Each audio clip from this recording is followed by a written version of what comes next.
Hello everyone, my name is Durgesh Tripathi. Today I want to discuss the topic sorting with you. तो यहाँ पर हम sorting को समझेंगे और सॉर्टिंग के जो भी हमारे टाइप्स हैं उन सारे सॉर्टिंग को देखेंगे।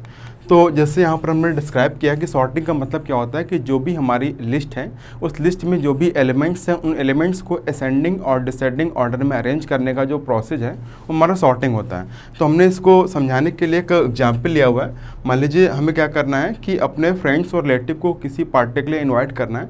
उस केस में हम क्या करेंगे कि जो भी हमारा टेलीफोन नंबर्स है या जो भी हमारे एक डायरेक्टरी है, फ़ोन डायरेक्टरी, उसमें मान लीजिए हमारे 10,000 रिकॉर्ड्स हैं। वो सारे रिकॉर्ड हमारे क्या है, एक रैंडम ऑर्डर में है, किसी असेंडिंग और डिसेंडिंग ऑर्डर में नहीं है। उस केस में अगर हमें किसी पर्टिकुलर पर्सन को हमें टेलीफोन कॉल करना होगा तो हमें पूरी लिस्ट में यानी पूरे 10,000 रिकॉर्ड्स में उसको वन बाय वन करके सर्च करना होगा। इस तरह से ये जो प्रोसेस है वो काफ़ी टाइम कंज्यूम होगा और इस तरह के टाइम कंज्यूमिंग प्रोसेस से ओवरकम होने के लिए हम सॉर्टिंग का यूज करते हैं। तो इस तरह की जो प्रॉब्लम हुई थी तो उस तरह के प्रॉब्लम को हम सॉर्टिंग से ओवरकम हो सकते हैं। तो सॉर्टिंग क्या है हमारा, बेसिकली टाइम को रिड्यूस करने के लिए और रिकॉर्ड्स को इजली सर्च करने के लिए हम जो सॉर्टिंग की हेल्प लेते हैं। जैसे यहाँ पर डिस्क्राइब किया गया, sorting is the process of arranging some predefined order of sequence. ठीक है, ऑर्डर आपका असेंडिंग भी हो सकता है और डिसेंडिंग भी हो सकता है। तो इस तरह से हम जो है जो भी हमारी लिस्ट है उस लिस्ट में से हम अगर हमारे जो एलिमेंट्स हैं एक ऑर्डर में अरेंज होंगे तो हम उनको सर्च करना हमारा काफ़ी इजी हो जाएगा। जैसे हम इंग्लिश डिक्शनरी में देखते हैं, इंग्लिश डिक्शनरी में जो भी हमारे वर्ड्स होते हैं वो एक ऑर्डर में अरेंज होते हैं। या अपने हम कॉन्टैक्ट लिस्ट में देखें, जो भी हमारे नंबर्स होते हैं वो सारे नंबर जो है एक ऑर्डर में अरेंज होते हैं। इस तरह से वहाँ पर सॉर्टिंग का ही यूज़ किया गया है और सॉर्टिंग के रियल एप्लीकेशन के बेसिस पे ही उसको हमने वहाँ पर अरेंज किया है अपने एलिमेंट को। तो हम यहाँ पर आगे डिस्कस करेंगे कि हमारी सॉर्टिंग एल्गोरिथम्स क्या क्या होती हैं। तो जैसे हमारा बबल सॉर्टिंग हो गया, सिलेक्शन सॉर्टिंग हो गया, इंसर्शन सॉर्टिंग हो गया, मर्ज सॉर्टिंग हो गया, क्विक सॉर्टिंग हो गया, हीप सॉर्टिंग हो गया और सेल सॉर्टिंग हो गया। तो ये हमारी क्या है, सॉर्टिंग एल्गोरिथम्स हैं और ये सारी सॉर्टिंग एल्गोरिथम्स हमारी क्या है, कंपैरिजन बेस्ड सॉर्टिंग एल्गोरिथम्स है। यहाँ पर क्या करना होगा कि जो भी हमारी लिस्ट होगी, हमारे एलिमेंट्स की लिस्ट होगी, उस एलिमेंट्स के लिस्ट में जो भी हमारे एडजेसेंट एलिमेंट होंगे उन एडजेसेंट एलिमेंट को हम कंपेयर करेंगे और कंपेयर करने के बाद ही अपनी सॉर्टिंग को जो है इम्प्लीमेंट करेंगे। तो हम आगे स्टार्ट करते हैं बबल सॉर्टिंग को। बबल सॉर्टिंग क्या है, एक सिंपलेस्ट सॉर्टिंग एल्गोरिथम्स है और इसके बाद जो इसका ऑर्डर ऑफ ग्रुप होता है वो क्या होता है, एक कोऑर्डिनेटिंग ऑर्डर में होता है। इसीलिए हमारा स्मॉल लिस्ट के लिए हम बबल सॉर्टिंग का यूज करते हैं। देन बबल सॉर्टिंग में हम क्या करते हैं कि जो हम पूरी लिस्ट में स्कैन करते जाते हैं रिपीटिंग ऑर्डर में और जो हमारे एडजेसेंट एलिमेंट होते हैं उन एडजेसेंट एलिमेंट को कंपेयर करते हैं और कंपेयर करने के बाद अगर वो रॉन्ग ऑर्डर में होते हैं तो उनको हम स्वैप परफॉर्म करते हैं। रॉन्ग ऑर्डर में होने का मतलब ये है कि जब हमारे टू एडजेसेंट एलिमेंट हैं वो अगर एक दूसरे से लेस है तो लेस एलिमेंट हमारा स्मॉल एलिमेंट पहले आएगा और ग्रेटर एलिमेंट बाद में आएगा। तो इस तरह से हम उस लिस्ट को अरेंज करते हैं। और अगर मान लीजिए हमारे टोटल नंबर ऑफ एलिमेंट हमारे n हैं तो उस केस में हम बबल सॉर्टिंग को n-1 स्टेप में या n-1 पास में परफॉर्म करेंगे। फिर बबल सॉर्टिंग के केस में क्या होता है कि लास्ट प्लेस पे क्या होता है, मैक्सिमम वैल्यू आती है। जैसे हम एक पास को कंप्लीट करेंगे तो जो भी हमारे गिवन लिस्ट होगी उस गिवन लिस्ट में जो हमारा मैक्सिमम एलिमेंट होगा वो हमेशा लास्ट प्लेस पे आएगा।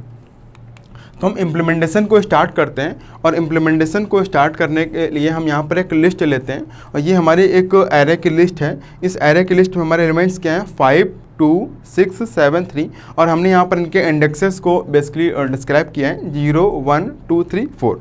तो हम सबसे पहले क्या करते हैं कि हम स्टेप 1 से चलते हैं या पास 1 से चलते हैं और पास 1 में क्या करेंगे कि जो भी हमारा एडजेसेंट एलिमेंट है तो यहाँ पर हमारे टोटल एलिमेंट क्या है, n=5 है एंड हम क्या करेंगे कि हम बेस इंडेक्स 0 पे और बेस इंडेक्स 1 पर ये दो हमारे क्या है एडजेसेंट एलिमेंट हैं, इन एडजेसेंट एलिमेंट को कंपेयर करेंगे। तो कंपेयर करने पे हम वेरीफाई कर सकते हैं कि 5 क्या है, ग्रेटर दैन 2 है। तो 5 ग्रेटर दैन 2 होने का मतलब ये क्या है, रॉन्ग ऑर्डर में है। तो रॉन्ग ऑर्डर होने की वजह से हम यहाँ पर क्या करेंगे, स्वैपिंग को परफॉर्म करेंगे। स्वैपिंग को परफॉर्म करने का मतलब क्या होता है कि 5 के प्लेस पे 2 आ जाएगा और 2 के प्लेस पे 1 आ जाएगा। इस तरह से ये हमारा क्या हो गया, एलिमेंट स्वैप हो गया।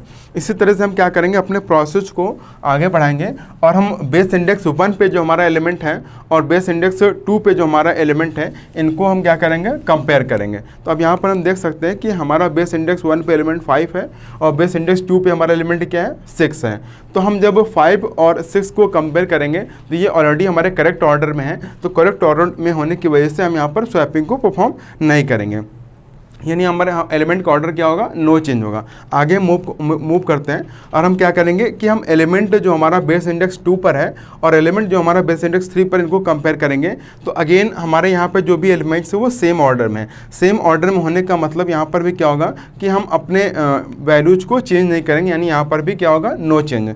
फिर हम आगे मूव कर रहे हैं और आगे मूव करने के बाद हम जो भी हमारा एलिमेंट बेस इंडेक्स 3 पर है और जो हमारा एलिमेंट बेस इंडेक्स 4 पर है, इनको हम कंपेयर कर रहे हैं। कंपेयर करने के बाद यहाँ पर हम देख सकते हैं कि जो हमारा एलिमेंट 7 है और जो हमारा एलिमेंट 3 है, 7 इज ग्रेटर देन 3, मतलब ये हमारे क्या है, रॉन्ग ऑर्डर में है। रॉन्ग ऑर्डर होने का मतलब क्या है कि हम इनको यहाँ पर स्वैपिंग के थ्रू परफॉर्म करेंगे। स्वैप करने का प्रोसेस क्या है कि बेस इंडेक्स 3 पे 3 आ जाएगा और बेस इंडेक्स 4 पर क्या आ जाएगा, 7 आ जाएगा। इस तरह से हमने पास 1 को कंप्लीट कर लिया है और पास 1 को कंप्लीट करने के बाद क्लियरली हम यहाँ पर समझ सकते हैं कि अगर यहाँ पर हमारे 5 एलिमेंट हैं तो 5 एलिमेंट के लिए हमें कितने कंपैरिजन परफॉर्म करने पड़े, 4 कंपैरिजन। पहले कंपैरिजन हमने 2 और 5 के लिए किया, यानी बेस इंडेक्स 0 और बेस इंडेक्स 1 के लिए।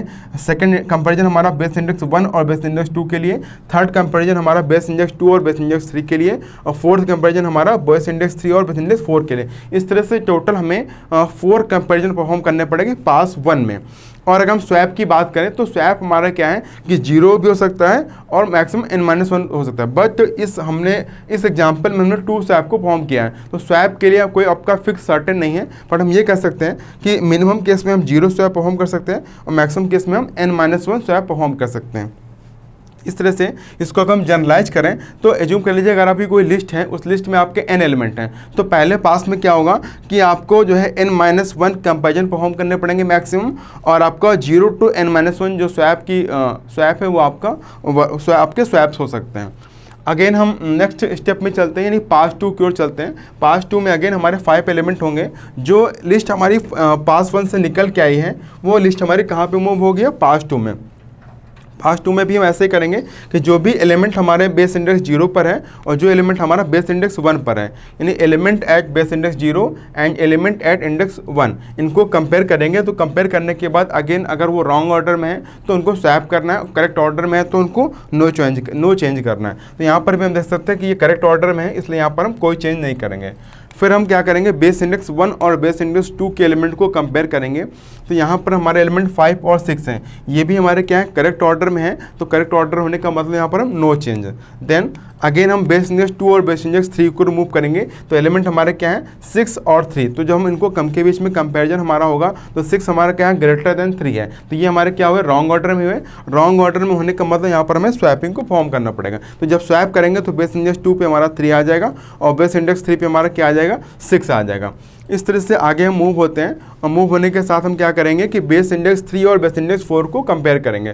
तो 6 और 7 को कंपेयर करेंगे तो ये हमारे करेक्ट ऑर्डर में है, इसलिए यहाँ पर क्या होगा, नो चेंज होगा। एंड क्लियरली यहाँ पर हम समझ सकते हैं कि जब हम सेकंड पास में थे तो सेकंड पास में क्या हुआ कि अगेन जो हमारा सेकंड लार्जेस्ट एलिमेंट है, सेकंड पास में क्या हुआ कि जो हमारा सेकंड लार्जेस्ट एलिमेंट है वो हमारा क्या हो गया कि जो हमारा, जैसे हमने उधर देखा था पास 1 में जो हमारा मैक्सिमम एलिमेंट था वो लास्ट प्लेस पे आ गया था। एंड लास्ट प्लेस पे आने के बाद जो हमारा सेकंड लार्जेस्ट एलिमेंट है वो हमारा क्या हो गया कि सेकंड लार्जेस्ट वैल्यू के प्लेस पे आ गया। ठीक है, इस तरह से हम देख सकते हैं कि पास 2 में हमें कितने कंपैरिजन परफॉर्म करने पड़े। अगर हमारे 5 एलिमेंट हैं तो 5 एलिमेंट के लिए हमें 3 कंपैरिजन परफॉर्म करने पड़े। ठीक है, तो इस तरह से हम अगर इसको जनरलाइज करें n एलिमेंट के लिए, अगर हमारे n एलिमेंट हैं तो सेकंड पास में हमें कितने कंपैरिजन परफॉर्म करने पड़ेंगे, n-2। पास 1 में कितने करने पड़े, n-1। पास 2 में कितने करने पड़े, n-2। तो हमें यहाँ पर अगेन कंपैरिजन हमारे क्या होंगे, n-2, और जो हमारे स्वैप्स हैं वो 0 to n-2 जो है लाई करेंगे। मतलब मिनिमम आपको 0 स्वैप परफॉर्म करने पड़ सकते हैं, मैक्सिमम आपको n-2 स्वैप परफॉर्म कर सकते हैं। तो हम आगे पास 3 की ओर मूव करते हैं और पास 3 में अगेन जो पास 2 से निकल के हमारी लिस्ट आई है उसको हमने ले लिया है, और अगेन हमारे 5 एलिमेंट हैं, और हम क्या करेंगे अगेन बेस इंडेक्स 0 और बेस इंडेक्स 1 से स्टार्ट करेंगे। तो 2 और 5 को कंपेयर करेंगे तो ये हमारे क्या है, करेक्ट ऑर्डर में है। करेक्ट ऑर्डर में होने का मतलब इनके बीच में कोई चेंज नहीं होगा, यानी नो चेंज। हम इसी तरह बेस इंडेक्स 1 और बेस इंडेक्स 2 को कंपेयर करेंगे, तो बेस इंडेक्स 1 और 2 कंपेयर कर रहे हैं तो ये हमारा 5 क्या है, 5 इज ग्रेटर देन 3। तो यहाँ पर हमें क्या करना पड़ेगा, स्वैपिंग को फॉर्म करना पड़ेगा। स्वैपिंग को फॉर्म करने का मतलब 3 हमारा बेस इंडेक्स 1 पर आ जाएगा और 2 हमारा और 5 हमारा बेस इंडेक्स 2 पर आ जाएगा। तो इस तरह से हमारा जो है स्वैपिंग परफॉर्म हो गई। अगेन हम क्या करेंगे, बेस इंडेक्स 2 और बेस इंडेक्स 3 को कंपेयर कर रहे हैं। जब हम बेस इंडेक्स 2 और बेस इंडेक्स 3 को कंपेयर कर रहे हैं उस केस में हमारा क्या हो रहा है कि 5 और 6 ये भी हमारे क्या है, ऑलरेडी करेक्ट ऑर्डर में है, तो यहाँ पर भी क्या होगा, नो चेंज होगा। तो इस तरह से पास 3 में क्या हुआ कि हमें n-3, अगर हम इसको जनरलाइज करेंगे n एलिमेंट के लिए तो हमें n-3 कंपेरिजन परफॉर्म करने पड़ेंगे मैक्सिमम, और जो हमारा स्वैप्स है वो 0 to n-3 लाई करेगा। अगेन हम पास 4 में आ गए, और पास 4 में हम फिर स्टार्ट करेंगे बेस इंडेक्स 0 से और 1 से। तो इंडेक्स 0 और इंडेक्स 1 को हमने कंपेयर किया तो हमारे ऑलरेडी करेक्ट ऑर्डर में है, तो यहाँ पर हमें किसी स्वैप को फॉर्म करने की जरूरत नहीं है। हम बेस इंडेक्स 1 और 2 को की ओर जाएंगे, ठीक है, ऑलरेडी हम वहाँ पर स्वैप कर चुके हैं, ठीक है। तो इस तरह से ये हमारा करेक्ट ऑर्डर में है, तो यहाँ पर हमें किसी भी स्वैप को फॉर्म करने की जरूरत नहीं है। तो हम यहाँ पर देख सकते हैं कि पास 4 में हमें क्या हुआ कि n-4 कंपेरिजन परफॉर्म करने पड़े, हमें एक भी कंपेरिजन परफॉर्म नहीं करना पड़ा, क्योंकि हमारे यहाँ पे 5 एलिमेंट है। तो 5 एलिमेंट के लिए हम ऑलरेडी हमारा लिस्ट स्टार्ट हो चुकी है। तो यहाँ पर हम अगर जनरलाइज करेंगे तो n-4 कंपेरिजन, और स्वैप्स हमारे कहाँ से कहाँ तक लाइक करेंगे, 0 to n-4, मतलब मिनिमम आपको 0 स्वैप परफॉर्म करने पड़ सकते हैं और मैक्सिमम आपको n-4 स्वैप परफॉर्म करने पड़ सकते हैं। तो इस तरह से हमने अपनी लिस्ट को सॉर्टिंग ऑर्डर में अरेंज कर लिया है। फिर at the end of pass 4 the elements are sorted, ये हमारे ऑलरेडी सॉर्टेड पूरी लिस्ट है। इस तरह से हमने सॉर्टिंग को परफॉर्म कर लिया है।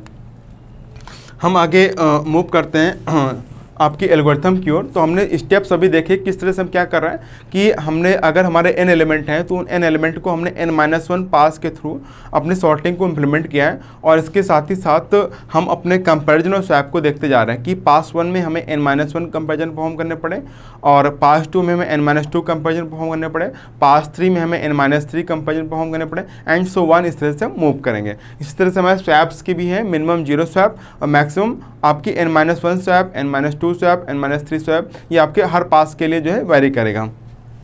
तो ये हमारी एल्गोरिथम है। इस एल्गोरिथम में हमारे 5 स्टेप्स हैं। तो यहाँ पर हमने क्या किया कि सबसे पहले पास इक्वल टू 1 सेट कर दिया है। फिर हम क्या करें कि जो भी हमारा स्टेप 3 है, इस स्टेप 3 को बार बार रिपीट करेंगे। रिपीट करने का मतलब क्या है, कहाँ से कहाँ तक रिपीट करेंगे, फ्रॉम 0 to n-1 माइनस पास। अगर हमारी लिस्ट में n एलिमेंट हैं तो हम 0 से लेकर n-1 माइनस पास तक अपनी जो भी हमारे स्टेप्स हैं उनको जो है परफॉर्म करेंगे। स्टेप 3 को हम परफॉर्म करेंगे। फिर यहाँ पर हमने इंडेक्स j लिया हुआ है। हम क्या करेंगे, जो भी हमारा इंडेक्स j पर है एलिमेंट, जो हमारे एडिसेंट एलिमेंट थे, अगर हमने एज्यूम कर लिया कि पहला एलिमेंट हमारा इंडेक्स j पर है तो उसका अगला जो एडिसेंट होगा वो कहाँ पर होगा, j+1 पर होगा। तो हम क्या करेंगे, इंडेक्स j पर जो वैल्यू है और इंडेक्स j+1 पर जो वैल्यू है उनको हम कंपेयर करेंगे। कंपेयर करने पे क्या हो रहा है, अगर वो एलिमेंट हमारा क्या है, ग्रेटर देन है, अगर इंडेक्स j पे जो भी वैल्यू है वो ग्रेटर है इंडेक्स j+1 से, तो वहाँ पर हमें क्या परफॉर्म करना पड़ेगा, वहाँ पर हमें अपने एलिमेंट को स्वैप करना पड़ेगा। अगर एलिमेंट हमारे ग्रेटर नहीं है तो वहाँ पर हमें किसी भी तरह के स्वैप की नीड नहीं है। तो ये हमारा 3rd स्टेप है। इसी स्टेप को हमें हर पास के लिए इम्प्लीमेंट करना जाना है। तभी यहाँ पर मेंशन है कि repeat step 3 varying j from 0 to n-1 minus pass. j आपका क्या है, इंडेक्स की वैल्यू है। फिर इस तरह से हम पास को इंक्रीमेंट करते जाएंगे। पास 1 के लिए सेम प्रोसेस को, पास 2 के लिए सेम प्रोसेस को, पास 3 के लिए सेम प्रोसेस को, पास 4 के लिए सेम प्रोसेस। जैसे हमने यहाँ पर 5 एलिमेंट लिया था तो हमें टोटल 4 पासेस पे अपनी सॉर्टिंग को इम्प्लीमेंट करना था। फिर if pass is less or equal to n-1 then go to step 2। अगर हमारे जो पास हैं वो n-1 से लेस आर इक्वल हो जाएंगे तो हम स्टेप 2 पे मूव करेंगे। तो मेन स्टेप हमारा 3 है एल्गोरिथम का, और इसी के बेसिस पे हमने पूरी सॉर्टिंग को परफॉर्म किया है। नेक्स्ट हम बात करने वाले हैं एफिशिएंसी की या कॉम्प्लेक्सिटी की, कि हमने जो भी अपना बबल सॉर्टिंग परफॉर्म किया है वो किस तरह से एफिशिएंट है और उसकी कॉम्प्लेक्सिटी क्या होगी। तो जो भी हमारे सॉर्टिंग एल्गोरिथम्स होती हैं उन सॉर्टिंग एल्गोरिथम्स की जो एफिशिएंसी होती है उसको हम बेसिकली कंपैरिजन के बेसिस पे फाइंड करते हैं। तो जो हमारा फैक्टर होता है वो बेसिकली क्या होता है, main factor number of comparisons होता है। हम नंबर ऑफ कंपैरिजन्स के बेसिस पे ही अपनी कॉम्प्लेक्सिटी को जो है मेजर करते हैं। तो यहाँ पर हमने क्लियरली देखा कि जो हमारी बबल सॉर्टिंग थी उस बबल सॉर्टिंग में हम पास 1 में n-1 कंपैरिजन और हमारे स्वैप 0 to n-1 वेरी कर रहे थे। पास 2 में n-2 कंपैरिजन और स्वैप हमारे कहाँ से कहाँ वेरी कर रहे थे, 0 to n-2। एंड पास 3 में n-3 कंपैरिजन, स्वैप हमारे कहाँ से कहाँ वेरी करेंगे, 0 to n-3। ठीक है, इस तरह से हम अगर एंड सो ऑन हम मूव करते जाएंगे। अगर हम टोटल नंबर ऑफ कंपैरिजन्स को देखें तो क्या हो जाएगा, n-1 plus n-2 plus n-3 plus n-4 up to last में क्या होगा, +3 +2 +1, यानी एक भी कंपैरिजन 1 कंपैरिजन लास्ट में बचेगा। ठीक है, अगर इसको हम टोटल इनका समेशन निकालें तो समेशन क्या आएगा, n-1/2। ये हमारा क्या हो गया, जितने हमारे टोटल नंबर ऑफ कंपैरिजन्स हैं उनको हमने फाइंड कर लिया। तो बेसिकली जो हमारा मेन फैक्टर होता है वो क्या होता है, कंपैरिजन होता है। कंपैरिजन के बेसिस पर ही हम एफिशिएंसी को फाइंड करते हैं। हम आगे मूव करते हैं। अगर हम स्वैप की बात करें कि हमें बबल सॉर्टिंग में कितने स्वैप परफॉर्म करने पड़े, तो क्लियरली हम यहाँ पे देख सकते हैं कि हमें maximum n-1, n-2, n-3 up to 3 to 1। तो हमारे जो स्वैप्स हैं वो हमें कंपैरिजन के इक्वल हैं। हम तो इस तरह से अगर इनका समेशन फाइंड करेंगे तो समेशन क्या आएगा, n-1/2। तो बेसिकली जो हमारी बबल सॉर्टिंग है या कोई भी सॉर्टिंग है उस सॉर्टिंग में जो हमारा टाइम कॉम्प्लेक्सिटी है उस टाइम कॉम्प्लेक्सिटी का मेजरमेंट हम कंपैरिजन के बेसिस पे ही करते हैं। तो हमारे टोटल कंपैरिजन्स क्या आ रहे थे, n-1/2। इसको अगर हम ओपन करेंगे तो क्या आएगा, n² - n/2। अगर इस एक्सप्रेशन से हम कॉम्प्लेक्सिटी के टर्म में इसको कन्वर्ट करेंगे तो बेसिकली जो हमारा हायर ऑर्डर होता है, हायर ऑर्डर को हम प्रेफर करते हैं। तो यहाँ पर कॉम्प्लेक्सिटी क्या निकल के आएगी, बीगो of n², order of n²। तो ये हमारी कॉम्प्लेक्सिटी है बबल सॉर्टिंग की और इसको हमने जो है नंबर ऑफ कंपैरिजन के बेसिस पे फाइंड किया है। तो बेसिकली जो हमारा बबल सॉर्टिंग के केस में जो हमारी कॉम्प्लेक्सिटी आई है ये हमारा best case, average case, worst case तीनों ही केसेस के लिए है। क्योंकि यहाँ पर हम चाहे बेस्ट केस की बात करें या वर्स्ट केस की बात करें या एवरेज केस की बात करें, तीनों ही केसेस में जो हमारे नंबर ऑफ कंपैरिजन्स हैं वो क्या है, ऑर्डर n² - n/2। ये हमारे टोटल नंबर ऑफ कंपैरिजन्स हैं जो हमें परफॉर्म करना ही करना है। इसीलिए कॉम्प्लेक्सिटी क्या है, ऑर्डर ऑफ n² आएगी आपका best case, worst case, average case के लिए। Thank you.